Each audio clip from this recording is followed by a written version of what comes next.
Record পেছনে ফেলে record vote পড়ল পশ্চিমবঙ্গে। 2011 সালে পরিবর্তনের ভোটে 84.33% ভোট পড়েছিল। সেই রেকর্ড এবার ছাপিয়ে যায় বেলা 3টের মধ্যেই। শেষ পর্যন্ত ভোট পড়ল 91%-এর বেশি। এই বিপুল পরিমাণ ভোটদানে আশার আলো দেখছে সব পক্ষই। তৃণমূলের পক্ষ থেকে সাংবাদিক বৈঠকে নির্বাচন কমিশনের তুমুল সমালোচনা করা হয়, তবে তারপরেও দাবি করা হয় জিতবে বিজেপি। এবার বিপুল ভোট, আমরা বাংলার মানুষকে, মা বোনেদের আন্তরিক ধন্যবাদ দিচ্ছি। যত বেশি পার্সেন্টেজ অফ ভোট তৃণমূলের, তত জোরালো প্রত্যাবর্তন। এটা সরল পাটিগণিত, আমরা পরে আপনাদের বুঝিয়ে, যদি আপনাদের কোনো দ্বিধাদ্বন্দ্ব প্রশ্ন থাকে চেষ্টা করব। কিন্তু আজকে আমরা দেখলাম তৃণমূল কংগ্রেস জিতছে এবং বিজেপি হারছে, এটা বিজেপি জানে। সেই জন্য কি ন্যাক্কারজনক ভাবে কেন্দ্রীয় বাহিনীকে ব্যবহার করা হলো, ইলেকশন কমিশনকে ব্যবহার করা হলো। দিল্লির জমিদারদের লেঠেল বাহিনী হিসেবে গুন্ডামি করলো কেন্দ্রীয় বাহিনীর একটা বড় অংশের জায়গায়। এই কেন্দ্রীয় সরকার এসে, কেন্দ্রীয় বাহিনী দিয়ে পরিবর্তন ভেবেছিল এইভাবে আনা যাবে। এইভাবে পরিবর্তনের চেষ্টা তারা যেটা করেছেন, একবারই বাংলার মানুষ সেটা অবশ্যই অপমানিত। অবশ্যই শেষ কথা বাংলার মানুষ বলবে, এই বহিরাগত জমিদার যারা বিজেপি আছেন তাদের বিরুদ্ধে তো নিশ্চয়ই সে রায়টা তো দেখবেন, 235 সিট প্লাস তৃণমূল কংগ্রেস পাচ্ছেন। বিজেপির শ্রমিক ভট্টাচার্য দাবি করেন তৃণমূলের খেলা শেষ। এত শক্তি কে পেয়ে গেল যে মুখ্যমন্ত্রীর নামের ব্যানার খুলে দিচ্ছে পশ্চিমবঙ্গে? তার মানে মানুষ জেগে গেছে। এর আগে আমরা বাজার করিয়েছি, বাড়ি বাড়ি ঘুরিয়েছি, আজকে বুথে বুথে ঘোরাচ্ছি। সব শেষ, খেলা শেষ।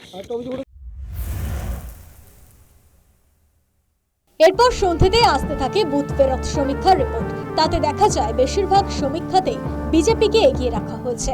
শুধুমাত্র একটি বুথ ফেরত সমীক্ষার রিপোর্টে তৃণমূল নিরঙ্কুশ সংখ্যাগরিষ্ঠতা পাবে বলে দাবি করা হয়েছে। মার্টিজের সমীক্ষায় পূর্বাভাস দেওয়া হয়েছে বিজেপি 146 থেকে 161টি আসন পাবে, সেখানে তৃণমূল 125 থেকে 140টি আসন পাবে বলে জানানো হয়েছে।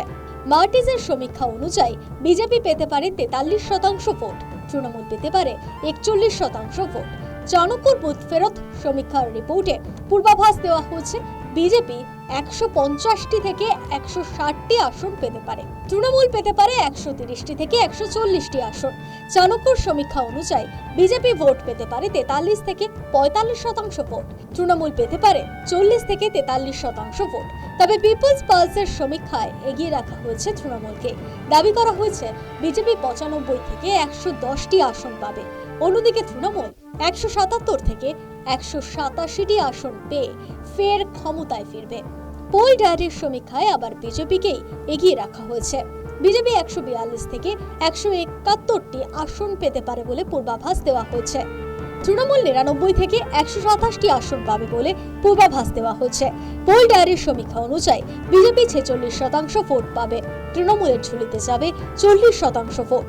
প্রজাপালের সমীক্ষায় বিজেপি বিপুল আসন পাবে বলে পূর্বাভাস দেওয়া হয়েছে। দাবি করা হয়েছে বিজেপি 178 থেকে 208টি আসন পাবে, তৃণমূল পাবে 85 থেকে 110টি আসন। পি মার্কের বুথ ফেরত সমীক্ষায় জানানো হয়েছে বিজেপি 150 থেকে 175টি আসন পেতে পারে, তৃণমূল পেতে পারে 118 থেকে 138টি আসন। কোন সমীক্ষায় বাম বা কংগ্রেসের সম্পর্কে আশার কথা বলা হয়নি। বুথ ফেরত সমীক্ষা করা হয় ভোটারদের একটা অংশের সঙ্গে কথা বলা ভিত্তিতে, তার বাইরেও থাকে বিপুল সংখ্যক ভোটার, কাজেই বুথ ফেরত সমীক্ষা নাও মিলতে পারে। তবে ইতিহাস বলছে বেশিরভাগ সময় বুথ ফেরত সমীক্ষাতেই ধরা পড়েছে জনগণের মনোভাব। এবারেও কি বুথ ফেরত সমীক্ষাতে ধরা পড়ল রাজ্যের বেশিরভাগ মানুষের মনোভাব? News time.